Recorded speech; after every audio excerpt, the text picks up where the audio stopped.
This is the X-Zone Broadcast Network, broadcasting worldwide on broadcast affiliates and satellite program providers, including CNN Broadcast Network, Sirius Satellite Network, Star Media, Good News Radio Network, Angel Broadcast Network, Wiki Broadcast Network, and WPBN TV. For more information on the X-Zone Broadcast Network, visit us at www.xzbn.net.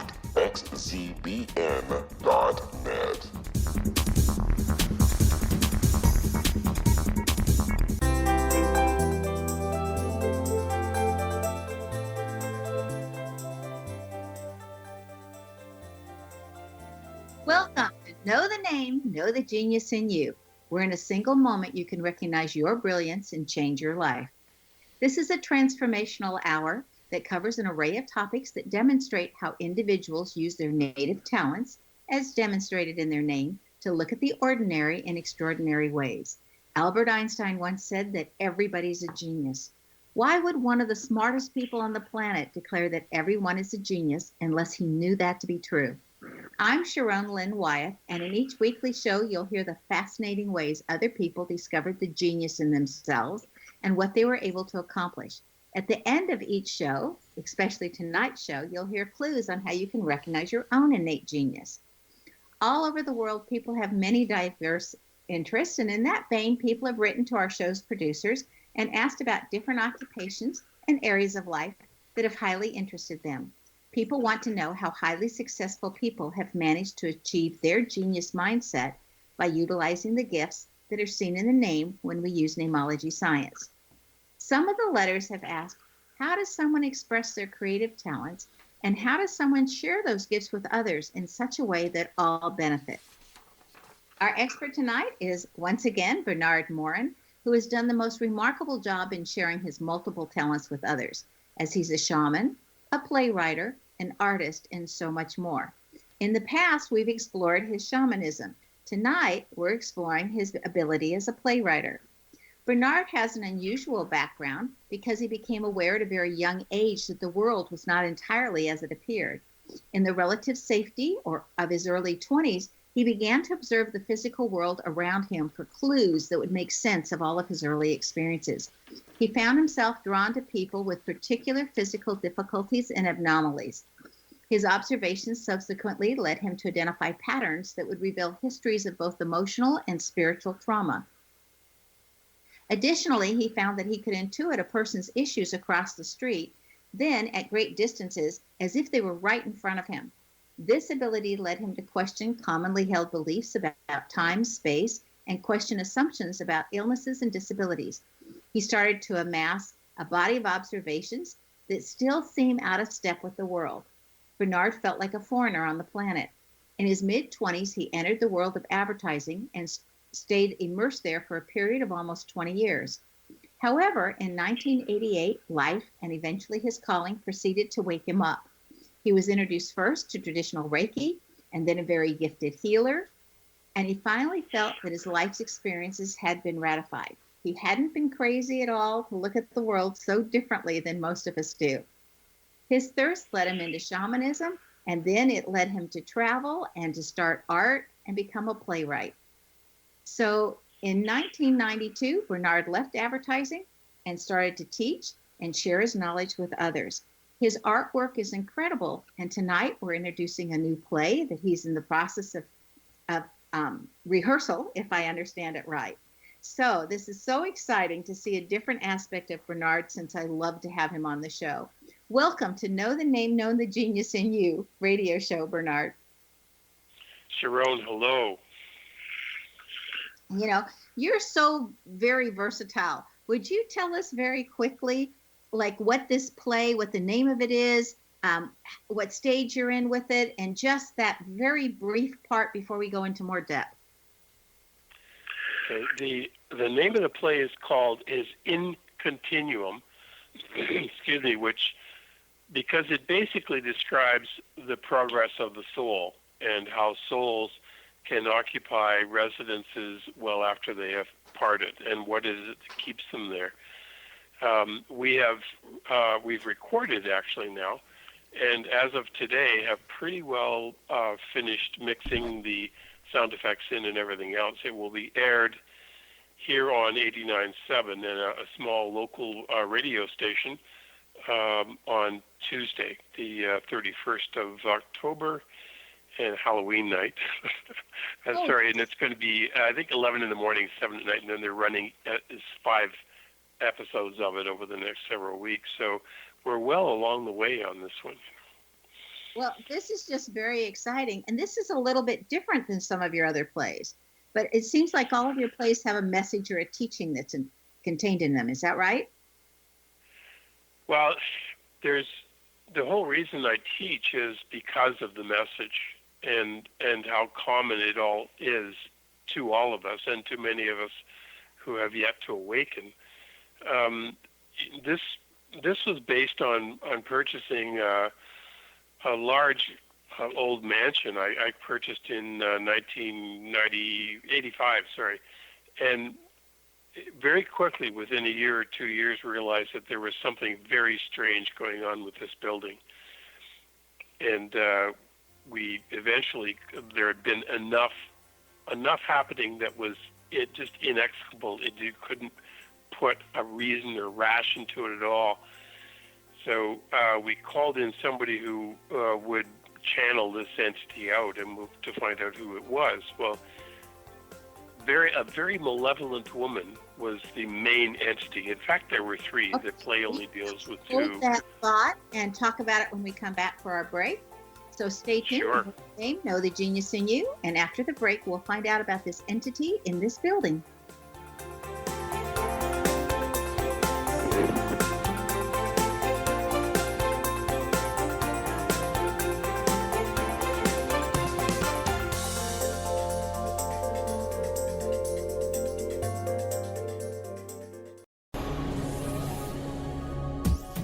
This is the X-Zone Broadcast Network, broadcasting worldwide on broadcast affiliates and satellite program providers, including CNN Broadcast Network, Sirius Satellite Network, Star Media, Good News Radio Network, Angel Broadcast Network, Wiki Broadcast Network, and WPBN TV. For more information on the X-Zone Broadcast Network, visit us at www.xzbn.net.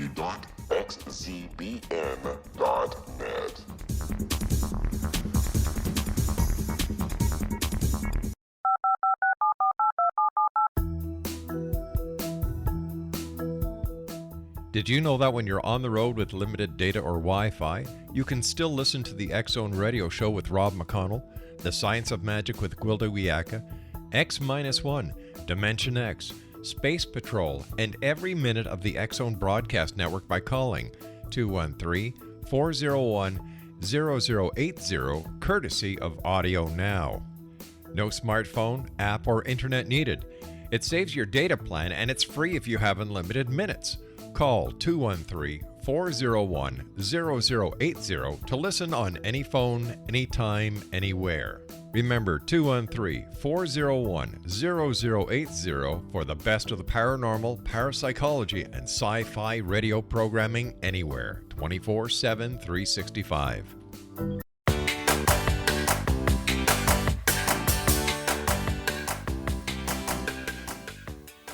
Welcome back. I'm Sharon Lynn Wyeth, and you're listening to Know the Name, Know the Genius in You. Our guest tonight is Bernard Morin, one of my favorites that I love to have back on the show. Right before the break, he was telling us how he got started in playwriting because he had purchased this building and there was something off with it. So, Bernard, please continue. Okay. What was happening in this building, and there were a number of us, I call it an intentional community. I owned it, but there were several of us who stayed there. There were footsteps at night. I was having really difficult dreams. The woman who stayed in the room next to mine had dreams of a baby drowning by the boathouse. We heard footsteps up and down the stairs. Somebody would knock on my door. A particular glass was being broken, and eventually all 10 of them were broken. Curtains would stand up at 45-degree angles, even with the windows shut, and the piano was being played loudly at night. And the stone that really broke the camel's back for me was I had a guest who woke up to this female entity trying to strangle her. Ugh. And I thought, okay, yeah, that's it. No, enough. I can live with some of the other stuff. But in the meantime, because of these dreams, I thought I was going crazy because I never seemed to sleep well there, and it was idyllic to be there, and so it just didn't make sense that I couldn't sleep there. So in calling this one person who channels and a man who acts as a guide for the channel, and calling them in, we found that the main entity was in fact the woman for whom the house had been originally built, and the story sort of progresses from there. What happened as a result of that is we ended up bringing in a shaman to help clear, because she wouldn't leave for the first the channeling. She insisted on staying. She was extremely angry. We became kind of concerned for our safety, really. And so we brought in a very powerful medicine man, a healer, to clear her, which he did. And that was my intro into shamanism. But in the interim, I kept wondering what it must be like to be this woman. I mean, what is it like? What is her life, quote unquote? What is it like now, you know? She's walking around as if this were still her place.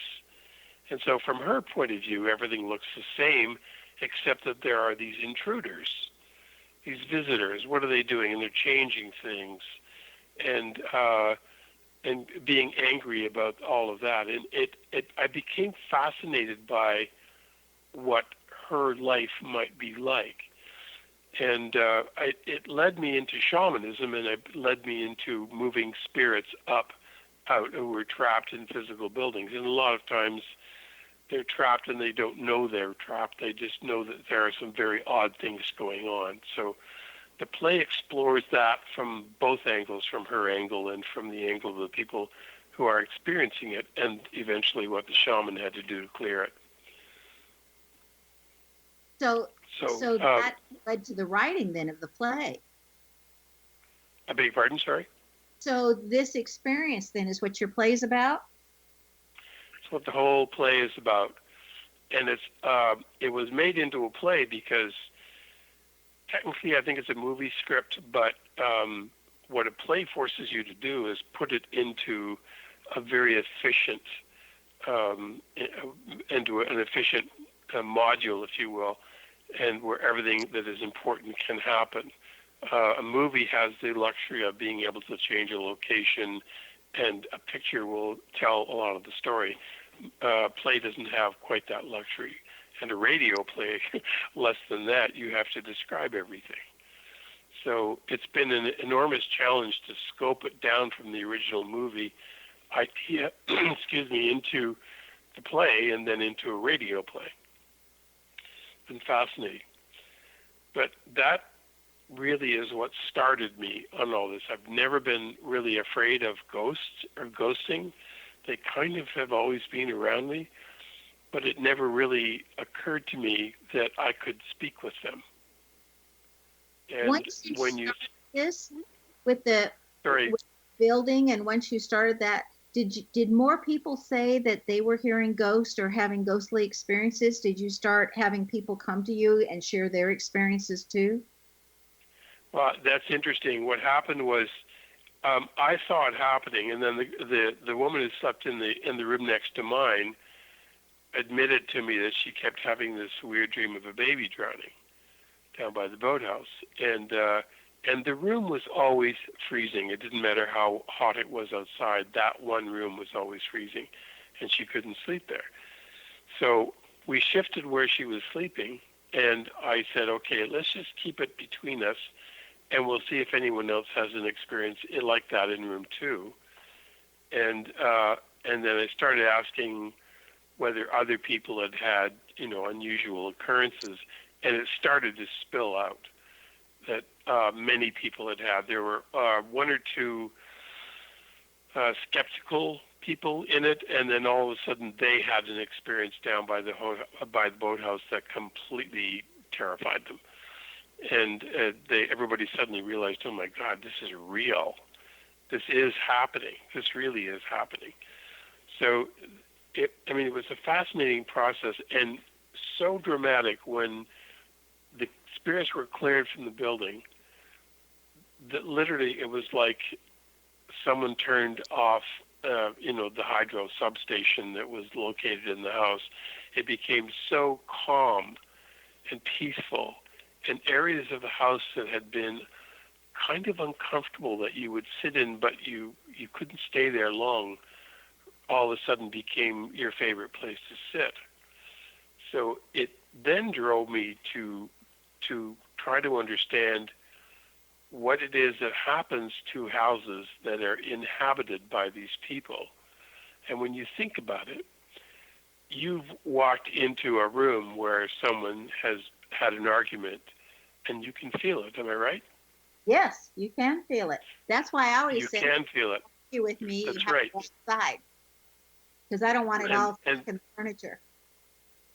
Exactly. And so somebody can walk into a room that you don't even see, and the hackles go up on the back of your neck, and you don't know why. So your body knows. And, all of this is part of it. So what if you were to buy a house where the residents that had been there before were extremely angry and fought all the time? Now, it may be an absolutely beautiful house, but, does that stay there? Wouldn't you feel that when you walked into a house, when you were thinking about a house? Yeah, you might think so, but, people are very much seduced by, oh, wow, this has everything I'm looking for. It's in my price range. Everything's been done. It just doesn't look like there's any reason to reject it. It's not until you've moved in that you realize, oh, there's something odd here. It just feels odd, So I started looking into what residue remains after someone has moved out of a house. And it's extremely common. It's absolutely common. And it's also common that houses are built on foundations where previous houses have been, and that spirit still dwells there, and also houses that have been built on native burial sites. So I worked on a house in Georgia that had burned and had two house fires, I think, and then a third, and they were spontaneous. Very odd. There wasn't anybody there playing with matches. There were no young children. And these fires would just seem to consume it. And I investigated the site and discovered that was a high chief, actually, burial site right there under the house. Now, in shamanism, you're able to move that site. So for the chief who is buried there, he feels like he's always in the same place.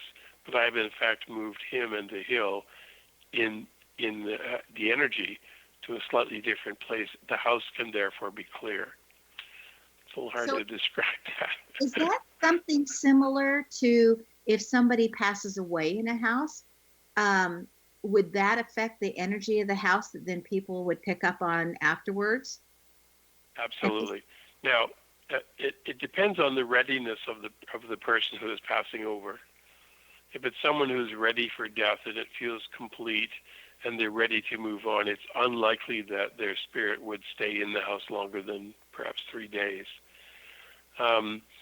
If the person is unprepared and death is sudden, or if they're attached to the house as their sense of safety, or there is something that never finished, you never got to apologize to this one person or your partner, then they will be attached to that house. They will stay with that house.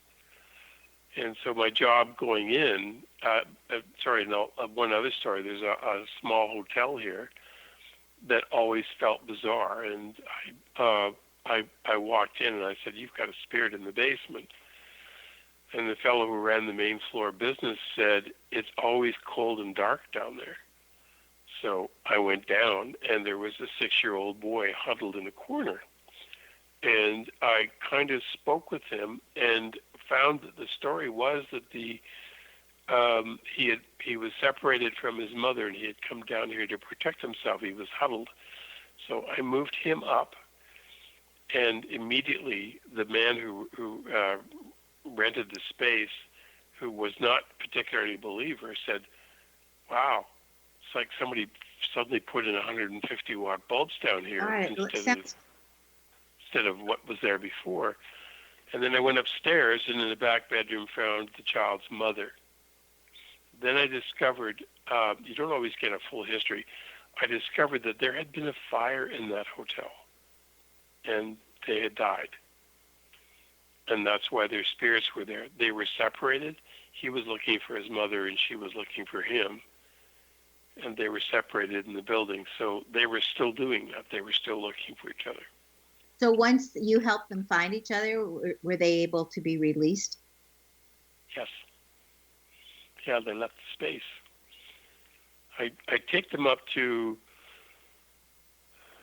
I hesitate to call it heaven because that infers a religious understanding of it, and I want to stay completely neutral there, but one of the lines in the play is, do you believe in the phrase, you create your own heaven, you create your own hell?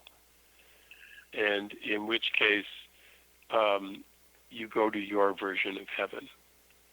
And your version of heaven may be a meadow on a hillside, or it may be a small lake, or it may be the pearly gates, and it may be God, and it may be cloud, or whatever it is, but it's your version of it. So I take them up, and they go to their version. Okay.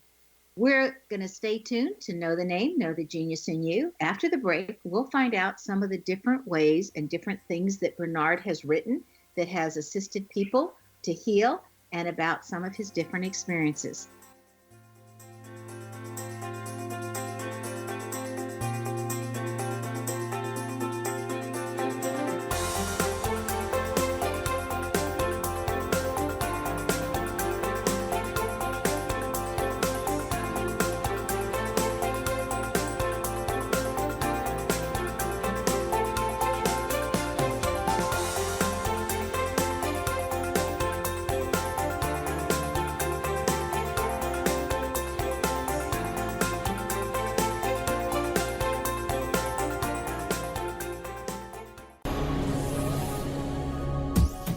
This is the X-Zone Broadcast Network, broadcasting worldwide on broadcast affiliates and satellite program providers, including CNN Broadcast Network, Sirius Satellite Network, Star Media, Good News Radio Network, Angel Broadcast Network, Wiki Broadcast Network, and WPBN TV. For more information on the X-Zone Broadcast Network, visit us at www.xzbn.net.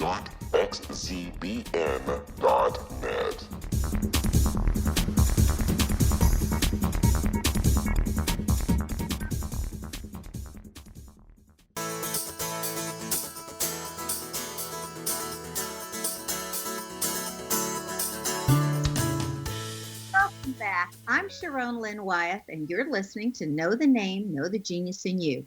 Our guest tonight is Bernard Morin, who can be reached via his website, inthenameofhealing.ca.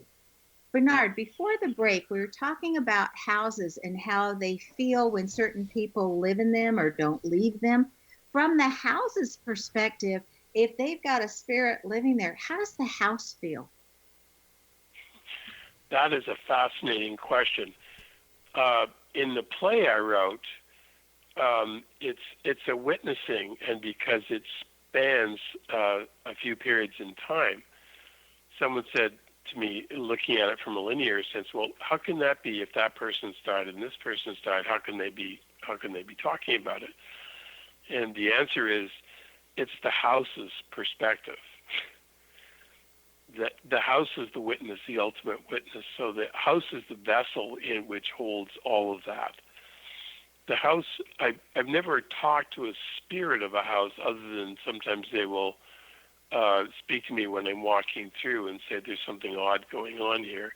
I just get a feeling, and I'll go to it, but I've never actually addressed the house. Now, if I were making changes to a house, I would address the house, to the spirit of the house, and say, well, what would you like?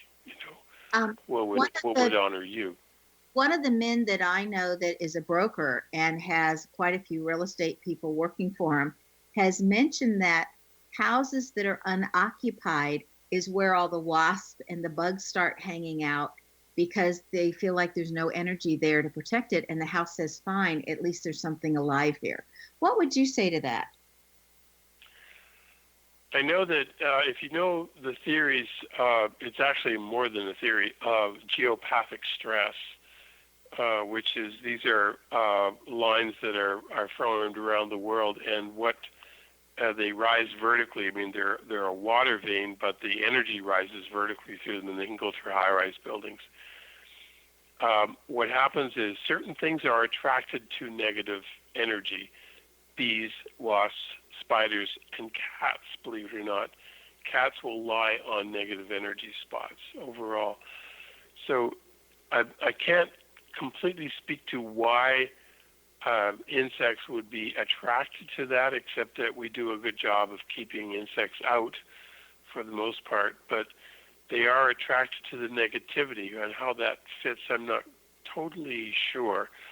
But that will change if there's a positive vibe in the house. Humans carry a particular resonance, a resonance of the earth, which is, I think, 78.3 hertz. And without humans in residence there, that may drop, in which case insects are attracted to it. So let's say someone has a vacation house. So they love that house, but they're not there all the time because it's a vacation house. Would that hold the energy and sustain the house, or would the house feel abandoned in between? No, it would hold it for about a month or 5 weeks, but it has to be built up again. And you notice people with vacation homes or cottages, when they go into them after a period of time, they feel empty. They aren't warm. The physical space may be welcoming, but they don't have a warmth about them. That's a human feeling. And so they resonate with that warmth after someone's been in them for a while. So as long as somebody went to their vacation house at least once a month, it would be okay? Yeah, so they have to be prepared to fill it up again when they get back. So. Oh, okay. Well, I was wondering, too, if that caused pipes to break more or something else if that house felt abandoned, because that would then attract other people to it to fix it. What it can do is spirits move, and they are sometimes attracted to other places. For instance, at the house that I had, there was a spirit, is not mentioned in the play, where there was a young girl who was attracted there by the love. And I thought, isn't that fascinating? And I heard that from the shaman. He said, I asked who she was, and he said, oh, she came here for the love. And I thought, oh, okay, well then she can stay. But spirits will occupy an empty house, but then we're never really sure. An empty house may be empty because people don't feel good there. You know, it's a moot point at this particular juncture. Talking about playwriting, and your plays have such messages, do you have a favorite play that you've written, or is the current one that you're working on always your current favorite? No, the current one is it. Yeah, It's turning into a life work. A friend today said, I think it's your oeuvre. I think it's really about your life, and it's multi-layered. The gentleman who's helping me with the editing today has said every time he listens to it, and we're listening to some sections 20 and 25 times, he said, I'm suddenly discovering that there are so many layers to this I didn't get the first time I listened. And that is kind of what I wanted to do, was if you listen deeply or listen again, you will hear more messages behind it. So I had staged a reading of it a while back, and my phone went crazy for the next 3 days. I had people calling and said, I have to talk to you. I've got all these questions. You know, initially as a playwright, you could think, oh, well, I failed. Those questions weren't answered. And I thought, no, I succeeded, because I want to prick the conscience. You know, I want people to think about it. I want them to walk away wondering about things, and it does that. It's a very consciousness-raising play, and it can be accepted at a very innocuous level, but So it's my it can favorite. so it can reach all of the audiences, no matter where they are in their own understandings. In other words, Right, exactly that. And there's a lot of humor in it, and people can either get the humor or not, but they understand it's funny, and other people are laughing, but it's not. Not everyone is supposed to be getting all of it or understanding all of it. do you think the average person, given enough time or enough viewings, would then understand all of it? Yeah, I think so, because within each layer of it, there is a certain amount of understanding, which will make you think. It opens your brain in particular areas, and that's what it's designed to do.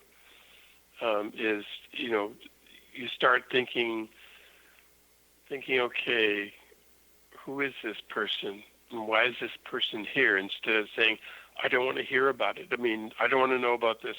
Don't talk about it. You start questioning, why would this person be here? Why are they here? What's going on? Why are they so physical?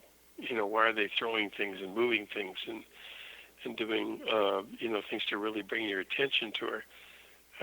It raises a lot of questions. And it's fascinating. I have a case just 2 weeks ago where a young boy has been talking to a spirit in the corner of a room in the daycare center.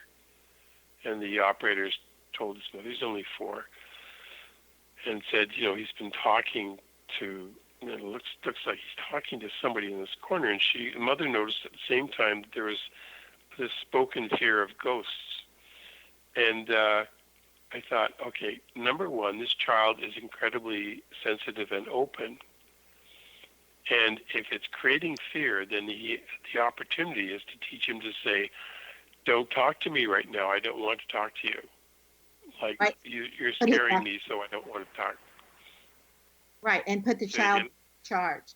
So when the child knows to do that, then empower the child. Empower the child and teach the child that it's not crazy. And children are open. They see things and they draw things they shouldn't know about. They're connecting to other lives or versions of lives that they've lived. And if a child is exhibiting that, it's not weird. You can ask them about it. And you can say to this child, what does he say? Is it a guy?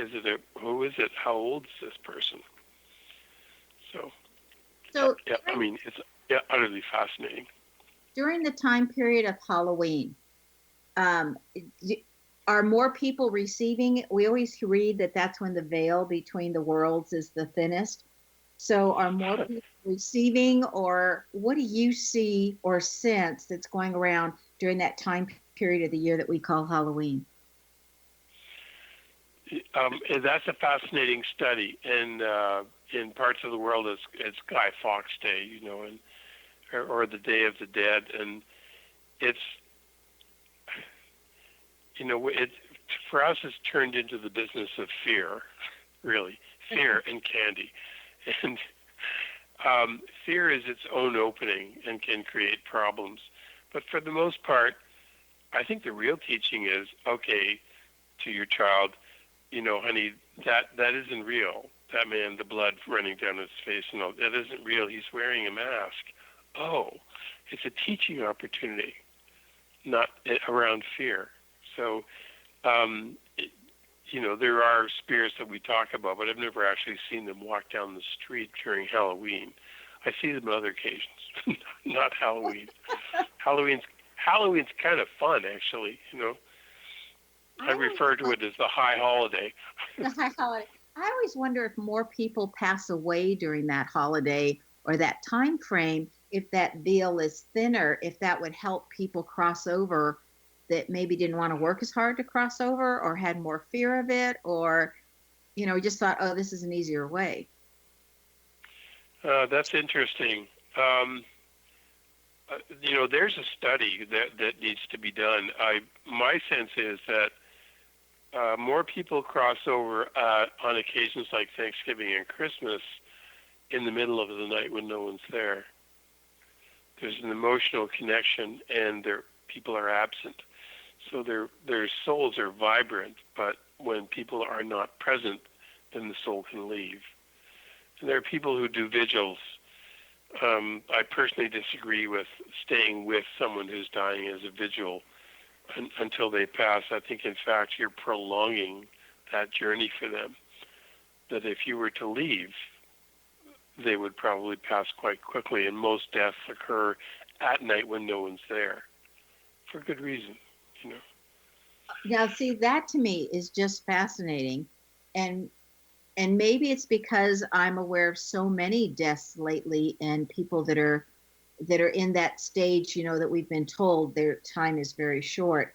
So, if I'm understanding you correctly, you're saying not to cause people to always be present so that the person can pass. That's right. I'll give you the story that this came to me through, and Okay. that was a gentleman. After the break, yeah. Okay? Because we don't have enough time for the whole story, and I would like it all in one session if it's okay with you, because I don't like to break stories in the middle. But it's interesting that, you know, that's just counterintuitive to, I think, how we've been taught. That we've been taught you need to be there so that the person can pass, you know, instead of don't be there so the person, you know, can pass more easily, especially when we've heard different stories. And I'd love this addressed after our break. Somebody waited until somebody arrived before they passed. So stay tuned. Yes. Know the name, know the genius in you. After the break, we'll find out what Bernard Morin has in his name that has assisted him, and more about this topic of, do we have vigils when somebody passes or do we not? And what's in the best interest of the person who's getting ready to pass? Bernard's website is inthenameofhealing.ca. See you on the other side of the break.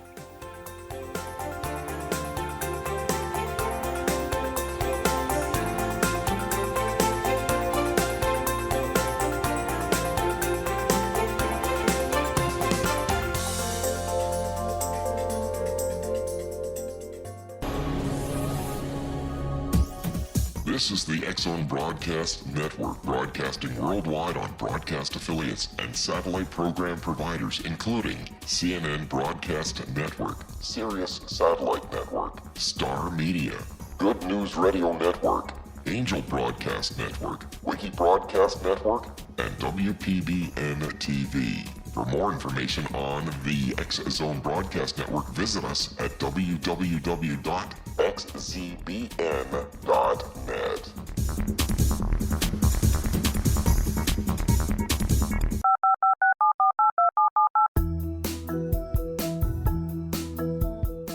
Did you know that when you're on the road with limited data or Wi-Fi, you can still listen to the X-Zone Radio Show with Rob McConnell, The Science of Magic with Gwilda Wiyaka, X-1, Dimension X, Space Patrol, and every minute of the X-Zone Broadcast Network by calling 213-401-0080, courtesy of Audio Now. No smartphone, app, or internet needed. It saves your data plan, and it's free if you have unlimited minutes.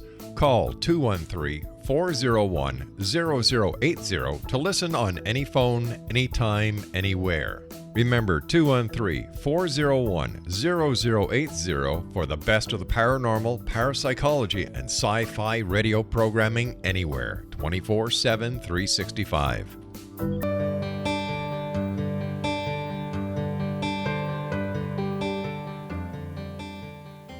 Welcome back. I'm Sharon Lynn Wyeth, and you're listening to Know the Name, Know the Genius in You. Our guest tonight is Bernard Morin, who has taken his shamanic skills to a level where he's able to see what's occurring with somebody else, regardless of where they are. And he's taken his artistic skills and playwriting ability to an incredible level where he helps other people gain in consciousness and in awareness. Bernard, right before the break, you were going to tell us a story, and I'm sorry I had to cut you off, but I wanted to get all of it in one piece. So please continue. Okay. The awareness that people will exit easier without someone else there came because of a man who was describing a death of a person in New York, And there had been a couple of friends there, and it was just, it was staying on a long time, and they'd gone out for lunch and came back, and because the monitor was saying that there was no heartbeat. And he very wisely said to this person's partner, say that you love him, and because he can probably still hear. And every time those words were spoken, the heart started blipping on the monitor. And then it would stop. Every time it was said again, the heart would start blipping. And it occurred to me that that expression of love and caring was actually keeping the body alive longer than it needed to be, if the exit was right. I mean, if the exit is premature, it won't happen. But if it's overdue, it will when there is permission of that nature. So what I've discovered on my own is that if you don't hang in the room overnight, you can be nearby, but you aren't right in the room, that in fact the spirit is able to leave the body. Now, the spirit is still in the room, so that when you come in the morning, you're able to speak to the spirit as a person still sitting there, because there is a presence in that spot. And very often people who are dying will wait until a family member arrives, because there's a transaction that needs to take place there. But if that person who arrives stays the whole time, it ends up protracting the death past comfort, really. Okay, so if I'm understanding you correctly, it's good for someone to go and express their love for the individual, but then sleep in another room or leave and give that person privacy. And so, in other words, the person isn't dying alone per se because somebody else is in the vicinity, but they are dying alone because nobody else is in the room. That's right. That's right.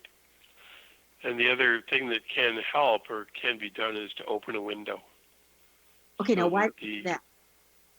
I learned that from a nurse in a veterans hospital in Arizona, and they would have spirits in the room doing things when there was supposedly no one there, like the tap would turn on, or the buzzer would be pushed and there's no one there.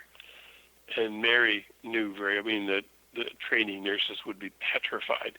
And she'd, oh, come on now, you just wait in the hall. And she'd walk in and she'd open the window and say, oh, I'm sorry, we didn't open the window for you there. You should be better now. And just walked out of the room, and it ended. Right? And so the spirit itself isn't really aware that it can go through walls at that point. So it needs an exit place, an exit way of getting out and up into the sky or whatever version of heaven it is for them. Okay, so if we're there with a loved one that we know is going to be crossing soon, when we say goodnight and leave the room, we've got to leave the window open or the sliding glass door open or something open. Can we leave the screen closed or make sure it's open in the morning? Oh, okay. Okay, so it doesn't have to be at night. That's right. It doesn't have to be overnight. Okay. So, Bernard, what's the basis of healing? In other words, what do people need to know in order to heal whatever is bothering them? That's a very big question, Sharon. My whole life thing is face your fear. It just face it. Don't stand back from it. But to make yourself more alive than ever, face the fear and find an outlet for your anger, find an outlet for your sadness. Give yourself permission to be who you are completely. But just go after the fear. My fear of bears was overcome that way from two friends who knew instinctively that I had to go camping and camp out with bears in the area in order to get past the fear. And it's true of everything in life. If you really look at it and you face it, it's not that scary. So it's kind of Ghosts aren't scary. It's kind of like that. That there's a saying that once you face your fear, then you get to create new fears, right? Because that one's no longer a fear. I don't know about creating new ones, but the ones that really dominate your life can be, once they're faced, are not an issue any longer. And it reduces an enormous amount of stress. So what doesn't scare you to death makes you stronger. Pretty well. Okay, so if you could change one thing about people's understanding or how they look at the world, what would that one thing be? Nothing is quite as sure as change. And to accept, our world right well, now definitely have change. Well, it's to accept that change is inevitable, and people who seek to control things and not let them change and all of that are inhibiting the natural state of being. Things will change, and to embrace that. And again, don't be afraid of it. But isn't a sign of control, I've just read this recently, that a sign of control means that it's really coming from a basis of fear, because if you were not in fear, you wouldn't need to control. What do you think about that one? I think that's absolutely true. And again, the big enemy is fear. Okay, is fear. And then FEAR, we jokingly say, is future events as already real, so that you're looking at some of the future as if it's already real, so you're afraid of it today, when every day, if you just walk through the day, you're fine during the day.